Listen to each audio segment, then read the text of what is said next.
Não é a primeira vez que eu falo sobre o Kali Linux aqui no canal, mas desde sempre que existem pedidos para fazer uma espécie de review ou um vídeo para falar um pouco mais sobre a distro, mostrar como ela é, como ela funciona, do que se alimenta, né? Enfim, os seus pedidos não foram perdidos na escuridão do mundo hacker e hoje não só você vai conhecer um pouco mais sobre o Kali Linux, como também vai ver alguns mitos sobre o Kali quebrados. Fica ligado aí.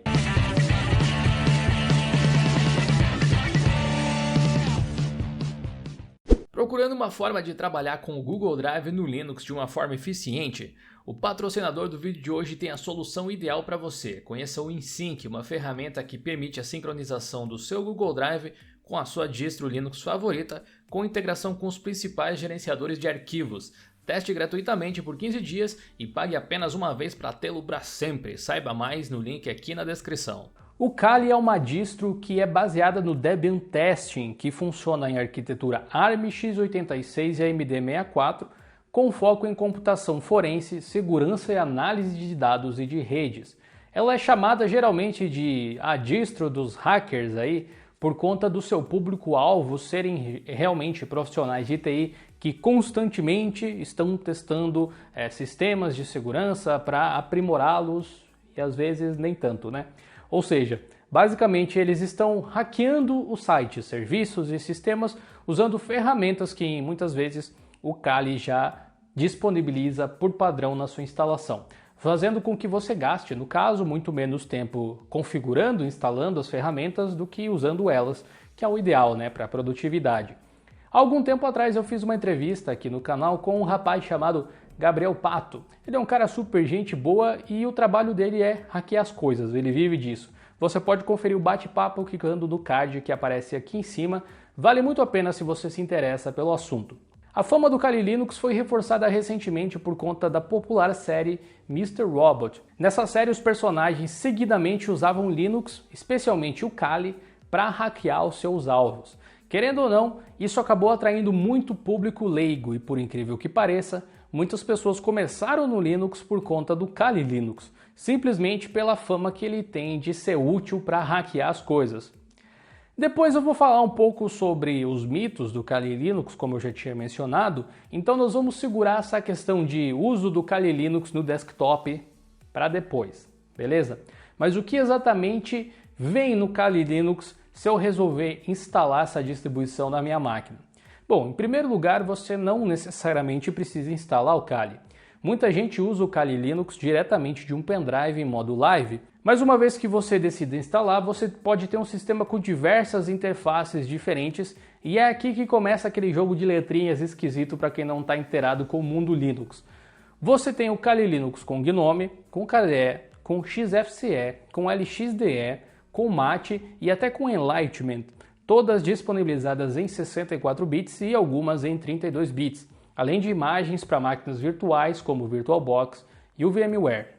Existe também uma versão Lite do Kali que vem com menos ferramentas e com a interface XFCE, muito boa para carregar em pendrive simples e para rodar em dispositivos ARM, como o Raspberry Pi, por exemplo. Outros softwares podem ser instalados do repositório do Kali Linux nessa distribuição no modo Lite, assim você instala o que você realmente precisa, caso a ferramenta que você queria esteja faltante. Por conta das múltiplas interfaces, o visual de desktop do Kali Linux pode variar de acordo com a versão que você baixar. De forma geral, não é tão diferente assim uma da outra em questão de aspecto visual, como algumas coisas mais específicas, como o tema de ícones ou o tema GTK, por exemplo, que inclusive tem um visual personalizado e bem interessante. Uma coisa em comum que você encontra em qualquer versão do Kali Linux em relação a outras distros são os menus com softwares voltados a testes de segurança, onde você encontra ferramentas para várias atividades diferentes, como monitoramento de rede com o Nmap, por exemplo, ataque a senhas com o Ncrack, ataque a redes Wi-Fi com o Aircrack, entre muitas outras coisas. Mas de certa forma, o Kali tem uma versão padrão, e essa versão padrão é a versão que vem com um GNOME bem modificado e com várias ferramentas populares pré-instaladas, como o Metasploit, softwares para ataque de engenharia social e computação forense, e por se basear na vertente testing do Debian, muita coisa é realmente atualizada no Kali, como o kernel Linux e o próprio GNOME Shell nesse caso. Você não vai ficar tão atrás de outras distros nesse sentido. O Kali tem repositórios próprios, como nós podemos ver observando o arquivo sources.list. Pelo Synaptic fica fácil de ver o que está dentro de cada repositório. Eu gostaria de tecer um comentário a respeito do visual da distro, que me parece bem agradável e coeso.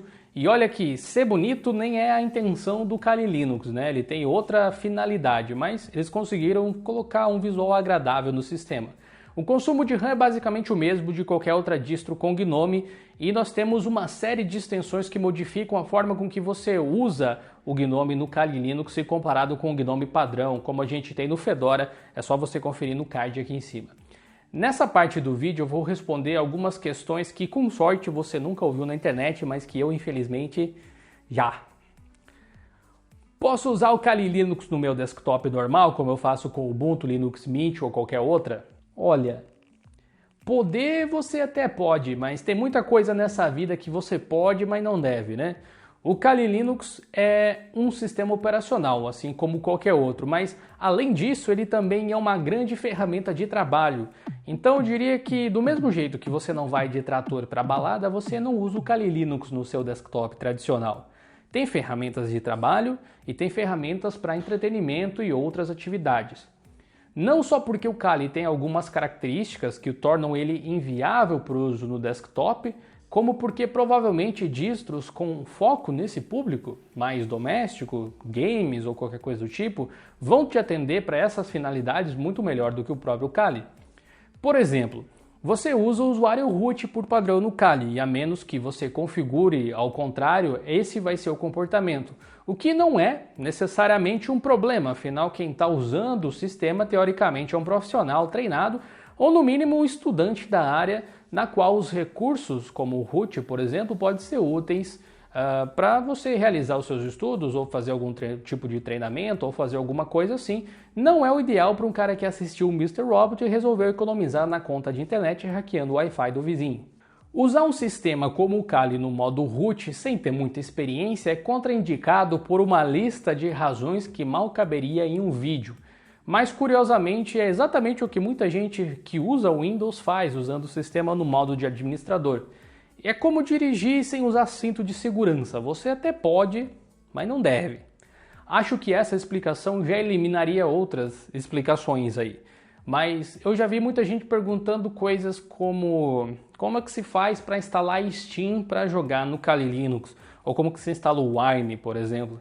De novo, não é que não dê, é que o Kali não é feito para isso. Os desenvolvedores do Kali estão preocupados com outras coisas, não com seus jogos. Por isso, você pode usar outras distros Linux ou até mesmo Windows. O Kali não é feito para jogar e nunca se usa o Wine em um sistema em modo root. Fazer isso abre possibilidades para um tipo de proeza que é quase inacreditável, como por exemplo, você fazer com que um vírus de Windows afete o seu Linux de alguma forma.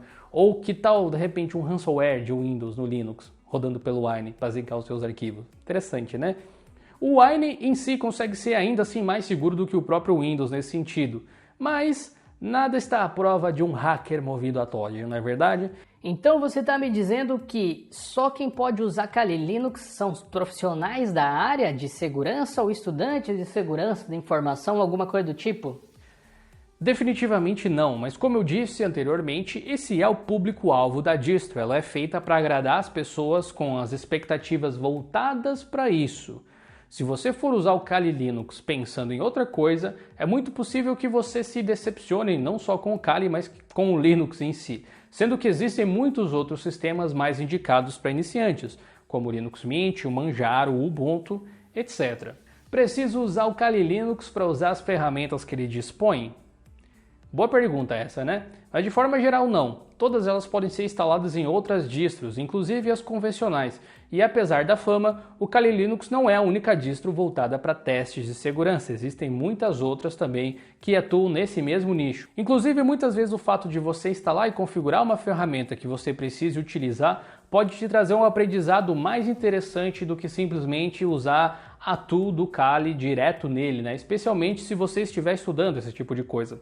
O motivo pelo qual as pessoas usam o Kali Linux é o mesmo pelo qual as pessoas que querem usar Linux do desktop não vão usar, geralmente, um Gentoo da vida. Tempo e praticidade. No fim das contas, você só precisa de um motivo para usar o sistema. E muitas vezes é simplesmente um porque eu quero. O Kali é grátis, é acessível e você pode baixar no link que está aqui na descrição. Se precisar de ajuda, nós temos uma seção para usuários avançados no nosso fórum. O link vai estar também aqui na descrição. Apenas tenha suas expectativas alinhadas com o Kali propõe para evitar alguns desconfortos e frustrações. E tá tudo certo. O Kali é uma ferramenta fantástica, de fato. Até a próxima, pessoal. Falou!